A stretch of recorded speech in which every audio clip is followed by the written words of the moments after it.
What is textual criticism? In specifically regards to the New Testament, this is an important thing for us to understand as Christians because when it comes to the New Testament, we need to understand what we have here. It's not a collection of fables or stories like you'd hear on the internet or in botched documentaries like Zeitgeist, nor is it necessarily a collection of poems or meaningful stories that people wanted to associate with Christianity at the time.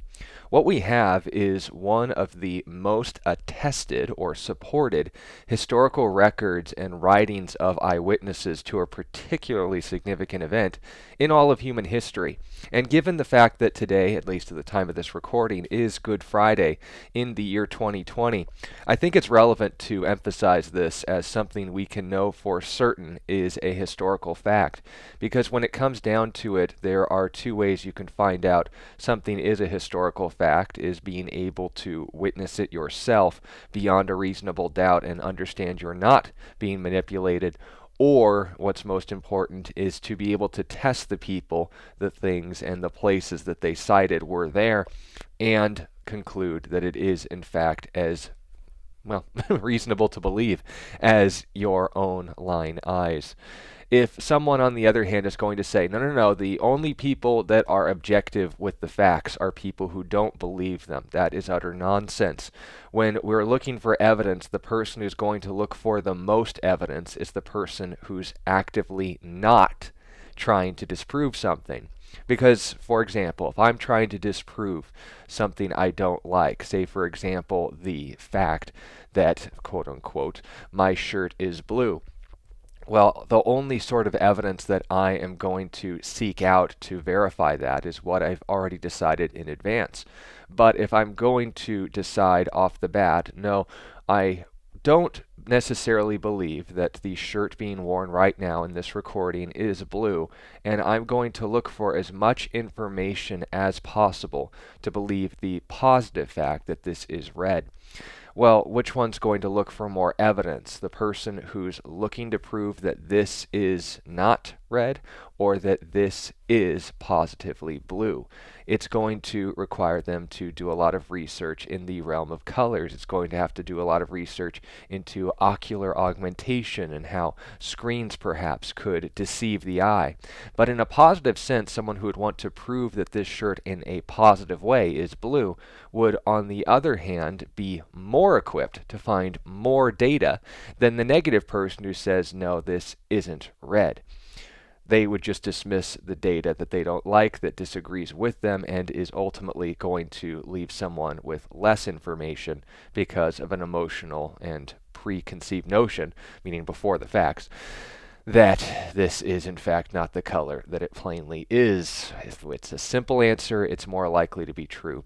But with all that said and those examples given, noting what we're actually here to discuss, when we say textual criticism, in repeating what was discussed in our study in the Old Testament, but if a 40-minute plus video is a little daunting for you, and especially if you're a baby Christian and the emphasis should be on the New Testament, the Old Testament to be filled in later to emphasize and illustrate what we are actually reading in both of those historical records, there are some words that we need to understand. First is the word evidence. When people say evidence, they usually mean just something that they like or something that makes them feel good about their current position. This is not the case.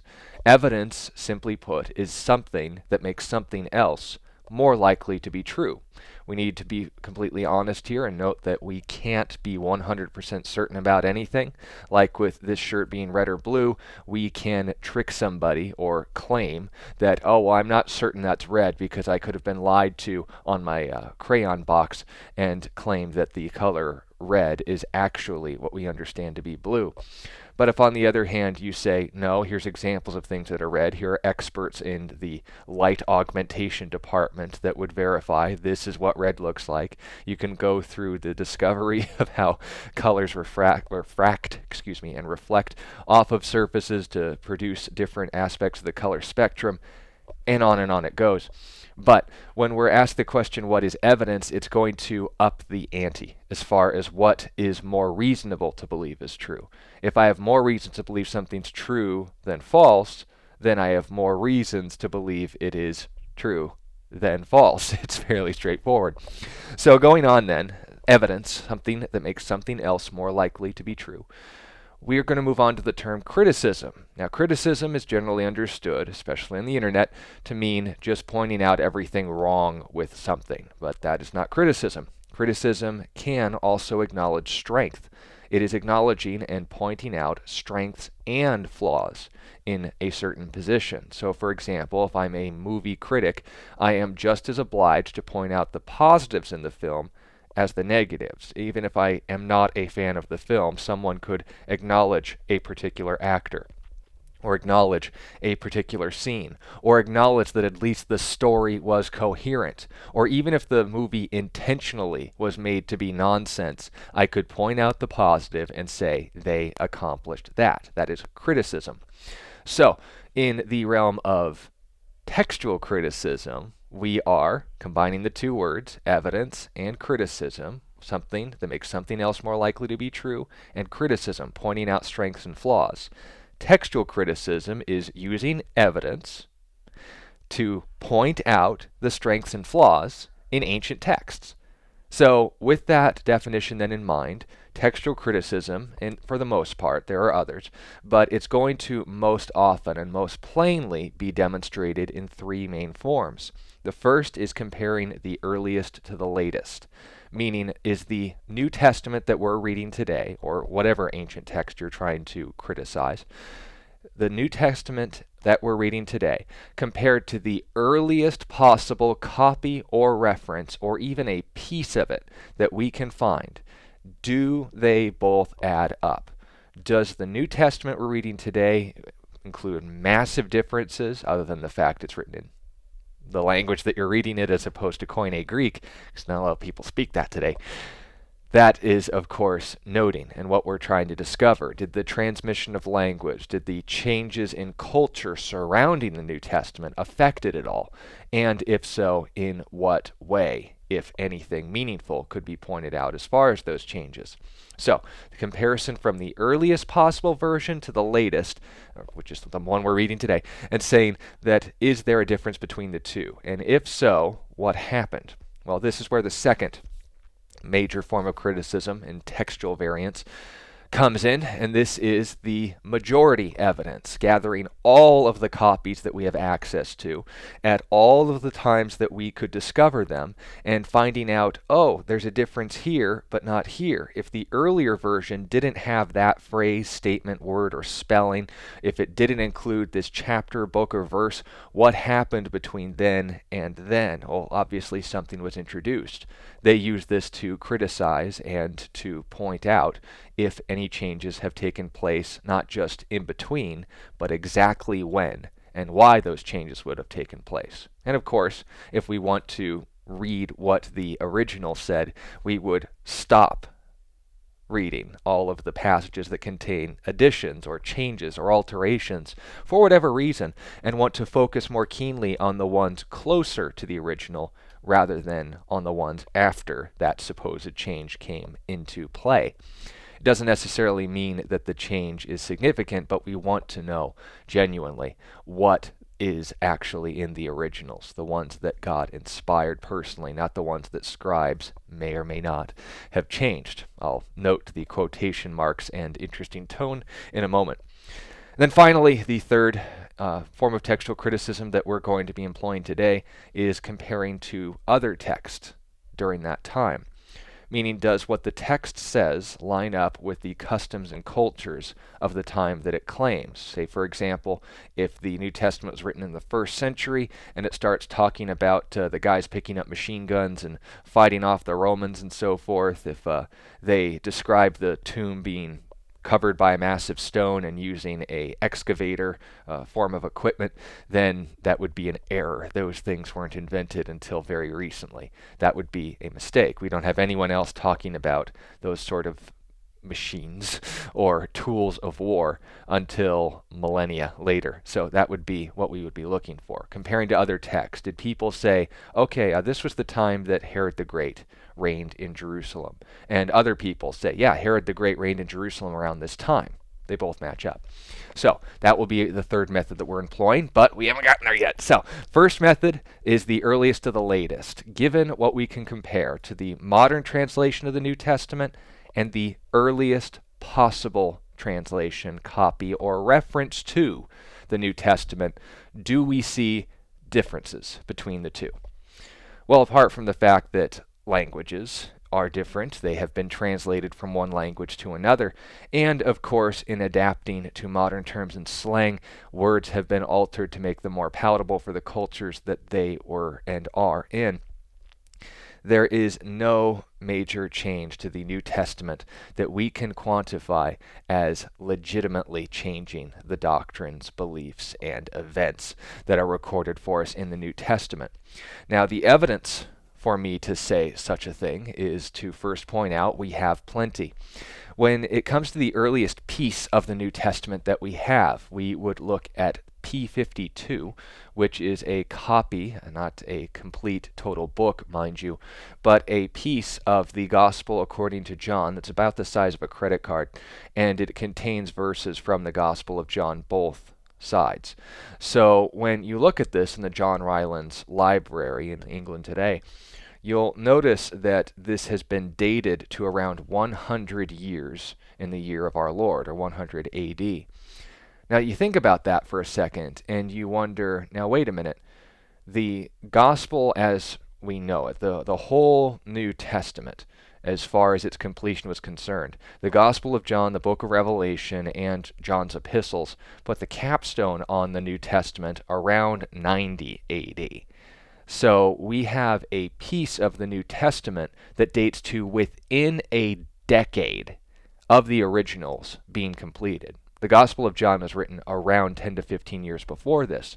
Now you wonder, what does that do to the critics who claim that the New Testament was just made up a long time after the events that, well, it ultimately tries to and attempts to record transpired? Well, you have to think about that for a second and realize that's impossible, because the latest gospel on record would be in existence if there's a piece of it.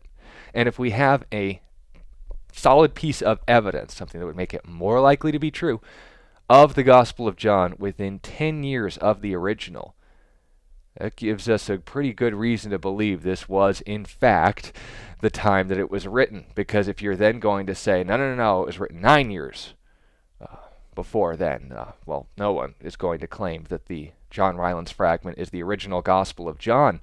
And if it was written by the eyewitness, then we have that many more reasons to say if the Gospel of John checks out, how many more reasons do we have to check out the other Gospels? We can't test them by evidence, but we can conclude with the evidence we have. That many more reasons, more likely to be true, right? Based on the evidence that these things were in fact written within the first century, since we have a piece that just barely scrapes past that point. So noting that. The second piece of evidence that we have to verify the earliest possible copy compared to ours today, and by the way, the verses on John Rylands fragment in Koine Greek, virtually indistinguishable from the passages in John that we're reading from that piece today. But the earliest complete copy, not just a piece of it that proves it exists, but the earliest complete copy of the New Testament, that it includes the every single book that we would recognize in the Old and New Testament, the Bible as we are reading it today. Note, damage, weathering, sections of it are missing. But as far as the complete copy is concerned, we can say, okay, there is a Gospel of Matthew, there is a Gospel of Mark, there is a Gospel of Luke, there is a Gospel of John, there's Acts, the letters, and Revelation noted. Is what's called Codex Sinaiticus. It was discovered in a monastery that was built where they believe Mount Sinai is. A little bit more research needs to be done on that, but we're not testing that fact.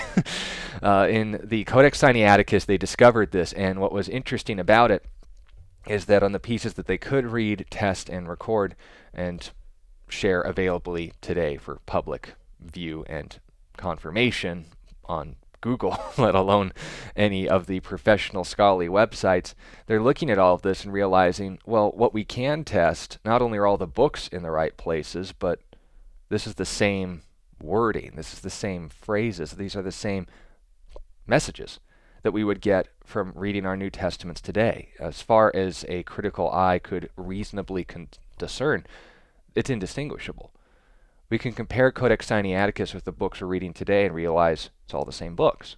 We can look at the fundamental doctrines taught in Codex Sinaiticus copy of Christianity and say, yeah, Jesus was born of a virgin.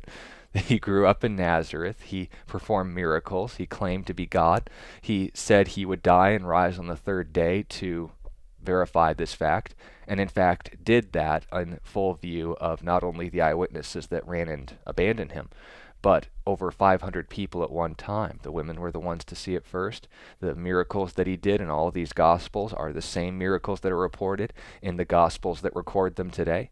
Everything we're reading, apart from superficial alterations to accommodate the language, it's literally the same book.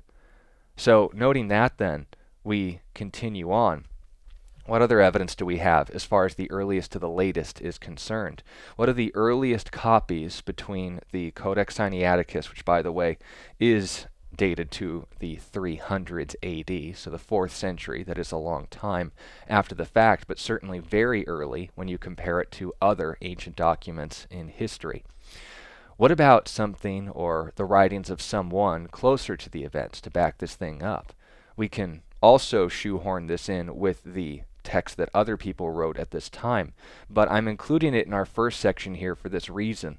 If we have people who knew the original eyewitnesses, who were quoting from their writings, and who lived within decades of the individuals, and their writings have been dated to that time, within decades of the original events themselves, let alone the original eyewitnesses who bore testimony to these things in our Bibles, then, well, we, from their quotations, have essentially the opportunity to piece together what was the Bible they were reading at the time.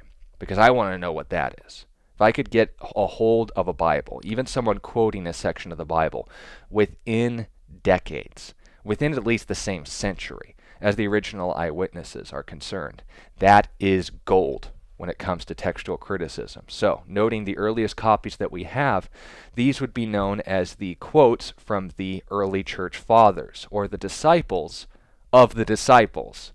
For example, Justin Martyr, who lived between, or rather wrote rather, between 100 and 165 AD, includes 268 quotes from the New Testament. And by the way, he did not have the gift of brevity, much like some of my own videos, to my shame. But note that. Very lengthy and very detailed quotes. Then we have his writings that we can test, and we know when he lived. Irenaeus, who was a disciple of the Apostle Peter, by the way, includes 1,038 quotes. And he wrote these things not only into the 2nd century, but obviously lived and interacted with an individual who was executed within the 1st century. Which is very interesting, noting the association. Clement of Alexandria, who lived 155 to wrote from 155 to 220 AD, includes 1,017 quotes. He was a direct associate of some of those followers. Origen includes 9,231 quotes. He was around 185 to 284 AD, so obviously after all of the eyewitnesses had died, but he was a direct associate of some of those disciples. His ideas were a little weird, but we want to make sure what we're testing is his quotes from the New Testament.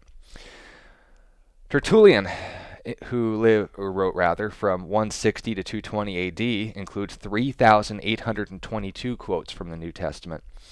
Hippolytus, who wrote in 236 AD, includes 734 quotes, and Eusebius, who lived and wrote from 265 to 339 AD, includes 3,258 quotes from the New Testament.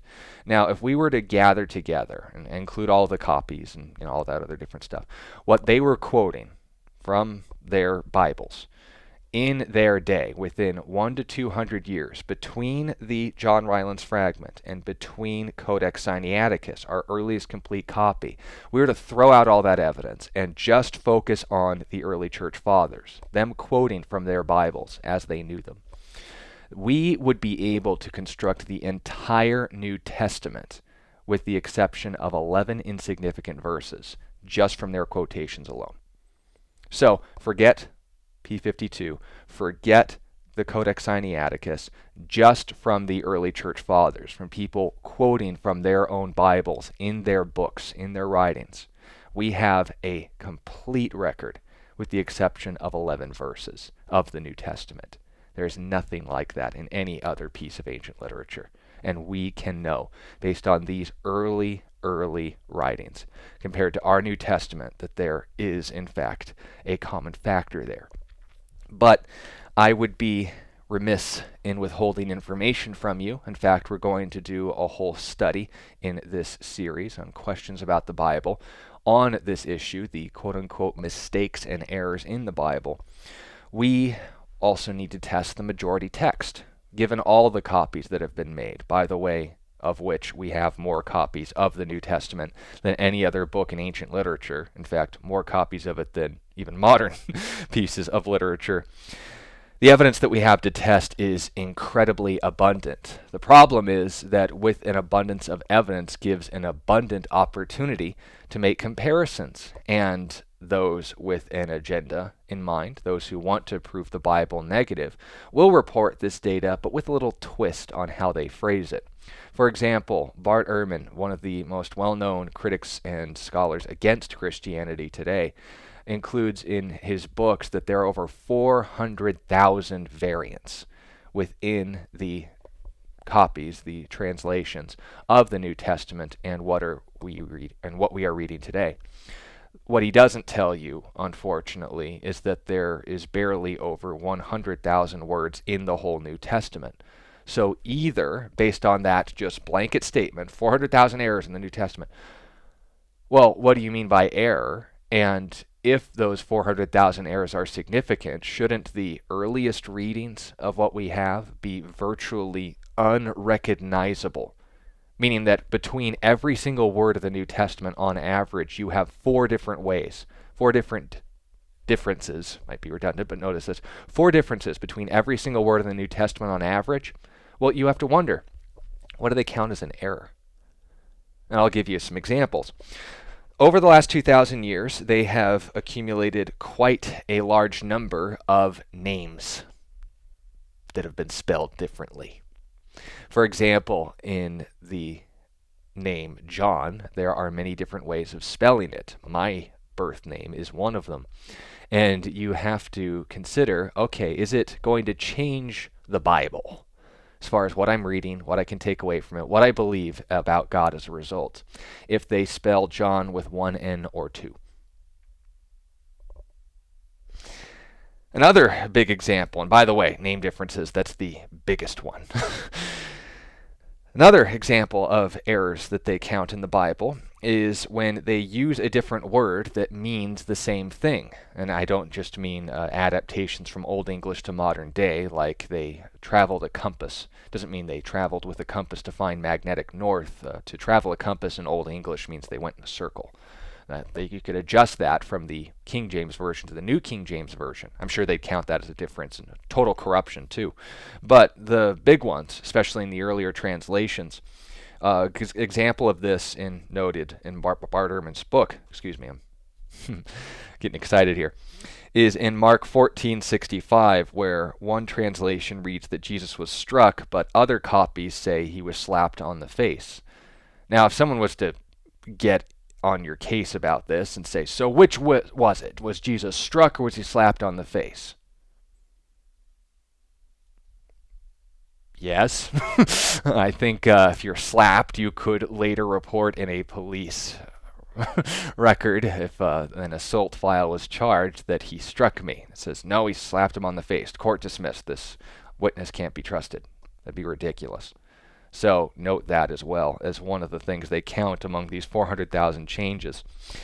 The third big one that they count as far as the differences between all of these copies is and are typos that sound similar. For example, in Romans 5:1 it reads, let us have peace with God. But earlier copies state that we have peace with God. So which is it? Are we wanting peace with God, or do we have it? Yes, your desires will be fulfilled. And if you go on to read the rest of Romans chapter 5, it explains exactly how that happened. But here's the point. I can do a little bit of thinking. And if you're really desperate, you want to prove the Bible is false, you're going to come to conclusions flat right off the bat and say, this proves it, case closed, dismissed, the Bible can't be trusted. If on the other hand, I want the Bible to be true and I look at these differences, I'm going to look for more data, not less. I'm going to try and prove my case, figure out some certain fine arts of scholarship like harmonization, and I'm going to be able to be objective with the data. But you're already hopefully able to tell these standards are really silly. Now note, the overwhelming majority of those 400,000 differences we've discovered in the New Testament is very superficial, and you can get more details about this in various books, noting Daniel Wallace's research on the New Testament and Old Testament criticism. You can look into details given to us not only in responding to, but within Bart Ehrman's books, and just look at his data and realize, yeah, this isn't objective. But what's also important to note as well, Daniel Wallace, who's a cold case forensic detective in his case, Forensic Christianity, he is able to point out what is actually being deduced by this and how we can still come to conclusions with a critical eye. And with the overwhelming minority, and this is even according to atheist scholars like Westcott and Hort, who put together the Textus Receptus, the received text, the majority of the Greek that they had access to at their time. And by the way, it's paling in comparison to what we have to test and know today. They gathered together all this information and said, if we were to contain all of the verses that are more than likely not in the original or are in question as far as the variance and the severity of the variance can be concerned, because note, within the Greek language, you can probably say simple phrases, and this is given by Daniel Wallace. The phrase, John loves Mary, in over, I think the last number I checked, at least what I can remember, is almost 200 different ways. You can say Mary loves John. John and Mary are in love. Love is seen by John and Mary. You can say Mary loves John. And they would note this and count that as a change, a corruption in the New Testament, which is completely ridiculous. But if on the other hand, if these sort of translations in Greek aren't even noticeable in English, some of the variants wouldn't make a difference either way once they were represented in another language like English. We're reading essentially with all the same words and all of the same phrases and the same message, what they were reading then based on what we can test.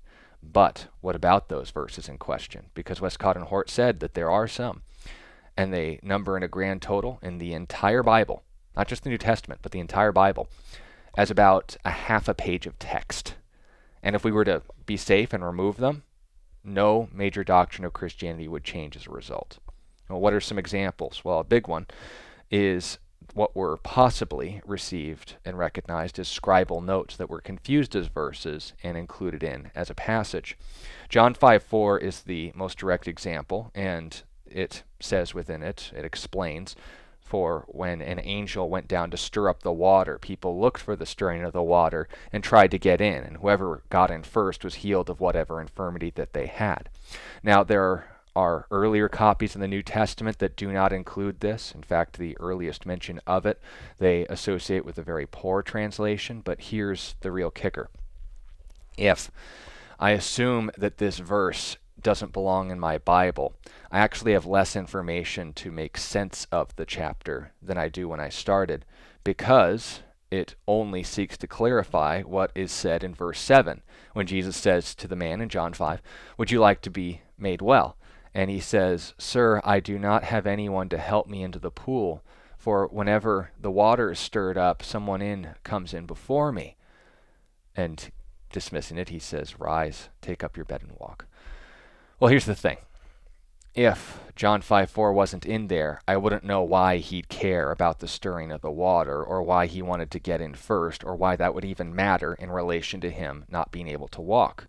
But if on the other hand I removed it and Jesus, like the rest of us, just dismiss the superstition as a whole, and noting as well this was the belief at the time, not necessarily what was happening, then I could conclude, doesn't really make a difference, does it? And these are some of the big passages. Another example are unnecessary corrections. This would be the fifth different kind of error that we'll go into more details about in a separate study. In Mark 1:41, it reads that Jesus was moved with compassion for the man who came to him with leprosy. And it then goes on, 2 verses later, very seriously informing him, don't tell anyone about this, but show yourself to the priest and offer the sacrifice that was shown to them. The leper being cured in the day of his leprosy would be a ritual that would essentially illustrate the arrival of the Messiah. And this was important to note because, just as a quick aside, no one had been cured of leprosy before, with 2 examples. One was with Miriam during the time of Moses. She was being a racist. She didn't like the fact that Moses' wife was from Ethiopia. She was African. She was black. And God struck her with leprosy. It's like, oh, you prefer white skin? Okay, I'll make your skin as white as snow, and you'll be dealing with necrosis for a little while. She got better after a week for a stern rebuke by God against racism, but nonetheless, the point being made, she recovered naturally from this judgment from God. Being one of the 3 leaders of Israel, she was accountable to more. But another example of leprosy being cured in the Old Testament was Naaman the Syrian. He was doing what Syrians do, captured a slave girl in a raid against Israel, but he was still a decent guy and treated her well, made her a part of the house, and ravage or assault her from what we can read. And seeing her master suffer, she said, there's a prophet of God in my nation. Not like your gods where you just use them as justification for your bad habits, but a God that can actually heal. A God that can actually do stuff for you. And, he's like, well, Skyrim isn't out yet, but I'd love to, be cured of my rickets, go to the altar of these gods and be cured and all that other fun stuff. He's like, there's a God that can deal with my problem. That'd be great. Elijah told him to dip yourself 7 times in the Jordan River. After some protest, he did, and he was cured of his leprosy. But that guy wasn't even Jewish.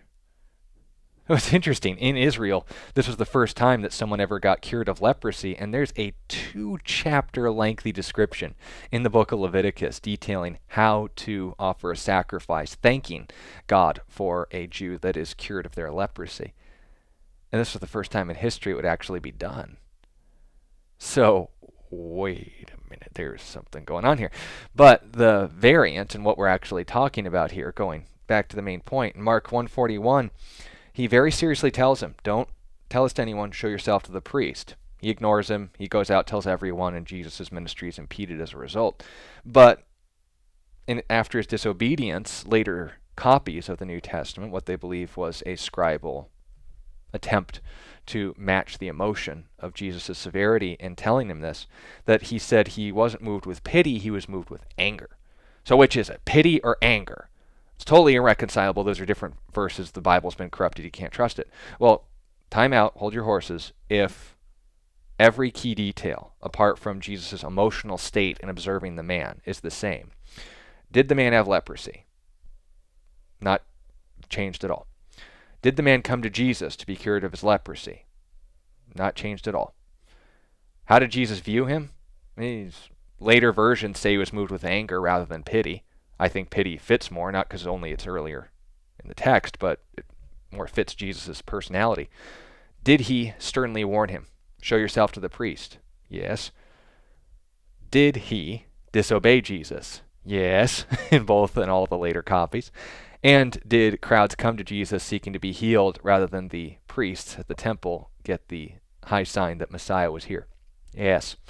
So every single major point, and notice this is how we're handling the text. If you say, hey, if the King James Version's good enough for Paul, it's good enough for me, that's not in line with the historical data. The King James Version was, earlier than 1611, but the one that we're generally reading today was finalized during that time. And it was a very long time into the Bible's history. But if on the other hand you're going to say, okay, I'm going to be fair, what differences are there and do they matter? No. And that's the point. So with all these examples then discovered in the majority text, we can come to a more reasonable conclusion. And now finally, comparisons between the Bible and what it says in history and the text that we have during those times as well. Does the New Testament make historical errors? And the answer is none if you read the statements in their proper context. What do I mean? Well, there's three general examples brought up as far as historical errors in the New Testament.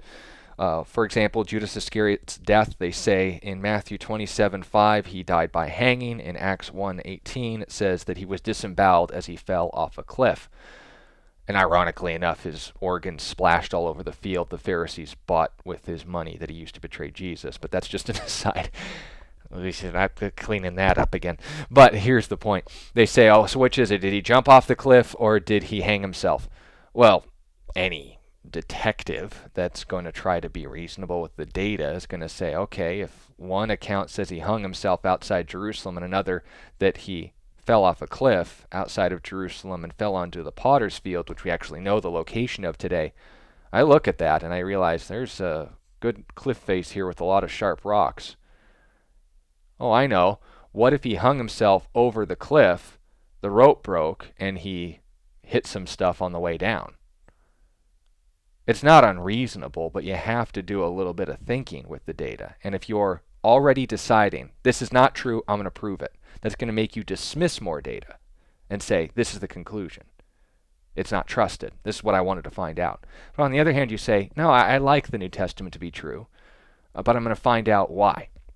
And so if one account says that he hung himself, and another account says that he fell off a cliff, notice it doesn't say jumped, it says he fell headlong off the cliff, breakfast giblets were broken open and splashed all over the potter's field. Can both be true? Yeah. Are both true? I think so. Is there a way to dismiss this? Yes. Is it reasonable? No. So note that. The second one is the reign of Quirinius in Syria. According to Josephus, they would note that he reigned in 31 BC, which is a very long time before Jesus' birth. They would date that to around 4 BC. So if Jesus was born, according to the Gospel of Luke chapter 2, during the days in which Quirinius reigned in Syria, during the reign of Caesar Augustus, well, Quirinius was around for that. What's going on here? Is this an error on Luke's part? Well, understand, Luke 2:1-2 mentions it was during the reign of Augustus, and it was a time in which the Roman Empire was to be taxed. We have examples in Egypt that this was a cyclical process, that the Roman Empire liked getting taxes. So they did this on a regular basis. If they say, no, the taxes were 20 years after that, are they allowed to do it more than once? Ours does it every year. I think the Romans were at least adept enough to go, I can do taxes more than once every 50 years. On the other hand as well, if I ask the question, what else does Josephus say about Quirinius, if that's your source? Well, it says, yes, that he reigned in 31 BC over the region of Syria, but he also reigned around 6 AD, which is within 10 years of Jesus' birth. And you also have to ask the question, how long did Quirinius reign? Because it doesn't say when he took office. It says during the days in which Quirinius was governor of Syria. Read it, Luke 2:1-2. So, is this a historical error, or are you just trying to prove what you've already decided before the data, not after? Then finally, the massacre of the innocents by Herod the Great. The New Testament is the only source that records Herod the Great going out of his way to murder all of the kids 2 years and younger in Bethlehem, and thus fulfilling the prophecy mentioned in Jeremiah. But here's the thing. No other record says that. So is the Bible just making this up to make Herod the Great look bad?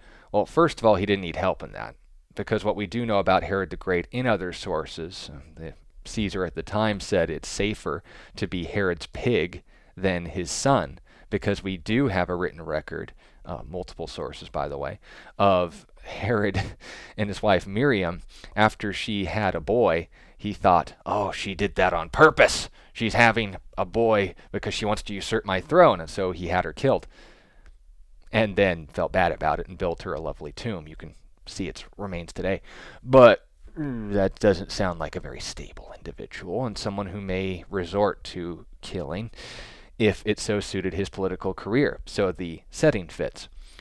Likewise, if I ask the question, okay, we don't have a record of a king, a representative of the Roman government, being described in full glory as having murdered 2 years and younger children to preserve his ego. Why would you write that down as a politician? Accounts of embarrassment, which we'll be talking about in historical criticism, here soon, are rare for that reason. You don't want to talk about the things you did wrong. You want to talk about the things that you got right. It's when you admit embarrassing details or other people admit embarrassing details about you, usually your enemies. We use that as double evidence to prove that you did in fact exist, because your enemies, if you didn't exist, wouldn't mention you, let alone make up stuff about you that made you look bad. But if you admit something that makes you look bad, or other people talk about things that make you look bad, we actually use this as evidence to prove that Herod the Great was in fact the historical individual who, as a genius architect, refurbished the temple in Jerusalem in the 1st century. So note that.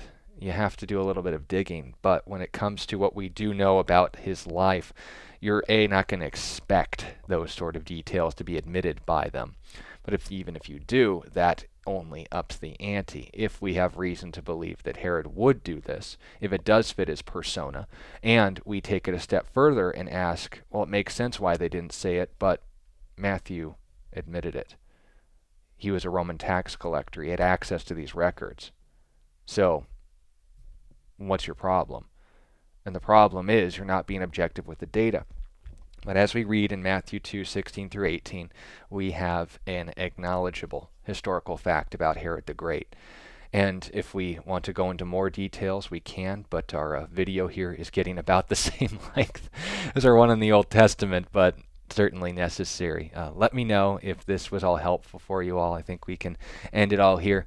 But when it comes to textual criticism, when it comes to putting our money where our mouth is, when it comes to being willing to not only look at the facts on the table, but say, because of these reasons, not because of my emotions, not because of my upbringing, but because of the evidence, I have more reason to believe the New Testament is true than false, that it has been accurately preserved in the confines that language will allow, and that any superficial differences they point out in the 400,000 changes to the New Testament, none of them are objective, meaningful, or impacting what we believe as Christians today. Thank you for your time. I want to again thank you for taking this time to listen to this study. And next time we'll be discussing historical criticism, which is in fact different than textual criticism. But I want to make sure that you can in fact critically discern not only what you believe about Jesus, but why. This is helpful to you. You guys know how to encourage the ministry. If you want to encourage me, ask sincere questions and engage so that you know this stuff as a fact. And I'll look forward to talking to you all next time. God bless you, and happy Good Friday.